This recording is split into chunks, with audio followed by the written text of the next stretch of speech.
Hello everyone. आज हम क्या बात करने वाले हैं। सबसे पहले तो सॉरी बिकॉज़ मैं शायद बहुत ज़्यादा विजिबल नहीं हूँ। यहाँ पे बहुत ज़्यादा अंधेरा है जहाँ पे मैं हूँ और मुझे टाइम था तो मैंने सोचा कि चलिए मैं आपसे कुछ बात करूँ। एक्चुअली मैं ये सोच रही थी कि व्हाट इज़ कंपैरिज़न। मैंने सोचा कि आज हम कंपैरिज़न के बारे में बात करें। What is comparison? What do you think? How it effects your life? क्या कंपैरिज़न से किसी की लाइफ बहुत ज़्यादा इम्पैक्ट हो सकती है नेगेटिवली? क्या हमने कभी सोचा है? ये एक ही बहुत ही इम्पॉर्टेंट टॉपिक है मेरे हिसाब से बिकॉज़ कितनी बार ज़िंदगी में हम दुखी होते हैं just because someone is comparing you with someone, isn't it? तो कंपैरिज़न क्या है, आइए हम जानते हैं इसको थोड़े से डिटेल में और ताकि हम खुद ऐसा करने से बचें और अगर हमारे साथ ये सारी चीज़ें हो रही हैं तो how to get over with it और इस चीज़ को कैसे अवॉइड करें अपनी लाइफ में। ठीक है, so let's get started. Okay, comparison कहाँ से आया हमारी ज़िंदगी में? एक दूसरे को हम कहाँ से कंपेयर करते हैं और कैसे ये सारी चीज़ें इतनी ज़्यादा हमारी ज़िंदगी में ज़रूरी हो चुकी है। आपने ये नोटिस किया है चाइल्डहुड से, जब हम छोटे होते हैं घर में अगर 2 भाई बहन हैं या 2-4 बच्चे हैं अगर किसी के, तो कंपैरिज़न तो वहीं से स्टार्ट हो जाता है, इज़न्ट इट? कोई काला है, कोई गोरा है, कोई इंटेलिजेंट है, कोई शॉर्ट है, कोई हाइटेड है या कुछ भी, कोई पढ़ने में अच्छा है या कोई अच्छा नहीं है, कोई स्पोर्ट्स में अच्छा है। तो ये सारी कंपैरिज़न जो है हमारी ज़िंदगी में वो शुरू से ही शुरू हो जाती है। मतलब हम बॉर्न होते हैं तब से ही हमारी ज़िंदगी में ये आ जाती है।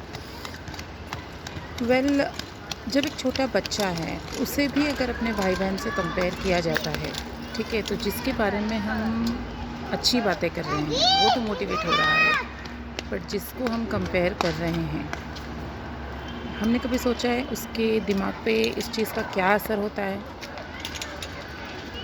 नहीं सोचा, राइट? और वो छोटा सा बच्चा जिसके साथ कंपैरिज़न होता है बचपन से, वो बच्चा दुनिया की चीज़ों को नहीं समझता है, फिर भी वो हर्ट होता है। उसे तो ये पता भी नहीं होता है बचपन में कि हर्ट होना क्या होता है, बट लेकिन फिर भी वो हर्ट होता है। बट वो अपने फीलिंग्स को एक्सप्रेस नहीं कर पाता कि मुझे दुःख हो रहा है या ऐसा मत करो मेरे साथ। लेकिन वो कंपैरिज़न होता है और उस बच्चे को भी शायद उस चीज़ की आदत सी बन जाती है चाइल्डहुड से ही, अपने आप को किसी से कंपेयर होते हुए सुनना या देखना। अब क्या होता है कि वो बच्चा जब बड़ा होता है तो वो अपने आप को वैसे ही अज़्यूम करता है जैसे कि उसने अपने बारे में सुना है। नहीं लगता आपको?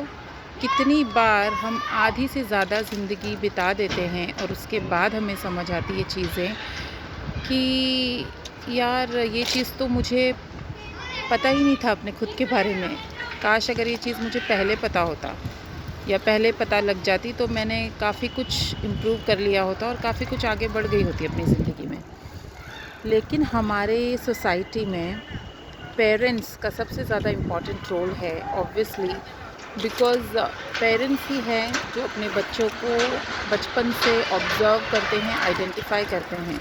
But specially in India I must say parents बहुत ही ईज़िली बोल देते हैं दैट दिस इज़ ये स्पोर्ट्स में अच्छा है, ये वाला तो ये नहीं गाता, ये गाना गाने में अच्छा है, लेकिन ये इसका छोटा भाई नहीं गा पाता। तो इट्स लाइक बहुत सी चीज़ें हैं जो बचपन से ही हमें नेगेटिवली इम्पैक्ट करती है और बड़े होते होते वैसे भी हमारी लाइफ बहुत ज़्यादा डिफ़िकल्ट हो जाती है बिकॉज़ कंपैरिज़न अब सिर्फ घर में नहीं हो रहा है, अब बाहर की दुनिया में भी हो रहा है। तो इन चीज़ों को इतना लाइटली लेते हैं कि हम बहुत ईज़िली शादी के बाद हस्बैंड अपनी वाइफ को किसी से कंपेयर कर लेता है कि यार उसकी वाइफ को देखो वो कैसे कार ड्राइव करती है या वो कैसे खाना बनाती है, तुम्हें भी सीखना चाहिए। ठीक है, आई एम नॉट सेइंग कि किसी को किसी से कुछ सीखना नहीं चाहिए, ऑफ कोर्स सीखना चाहिए, but people should get inspired by someone's good quality and not actually start comparing themselves with someone else, because that person must have some other good qualities which you might not have, but the qualities that you have that the other person may not have. So this is what this is what actually I'm trying to tell you all today, that अपने आप को better हर दिन बनाना चाहिए। इसका मतलब ये नहीं कि हम अपने आप को किसी से कंपेयर करने लगें। There is a huge difference between getting inspired from others and improving yourself day by day and adding some good qualities in you and becoming a best version of your own is a different thing, but getting yourself compared with others, that's a different thing.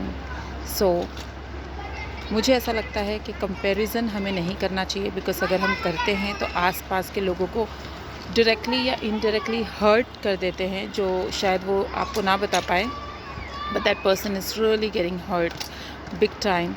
So I request you all to avoid comparing your loved one with someone and your own self too. So do justice to yourself as well, and treat each and every human being with some good qualities, with some unique identity, because everyone has their own unique identity in this world.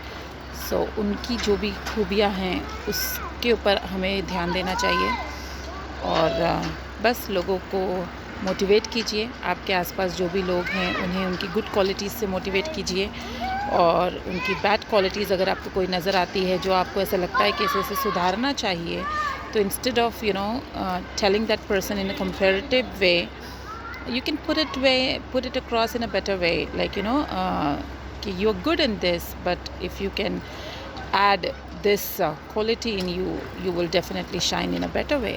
Yeah, so everything we do in our life, we definitely have a better way of doing it.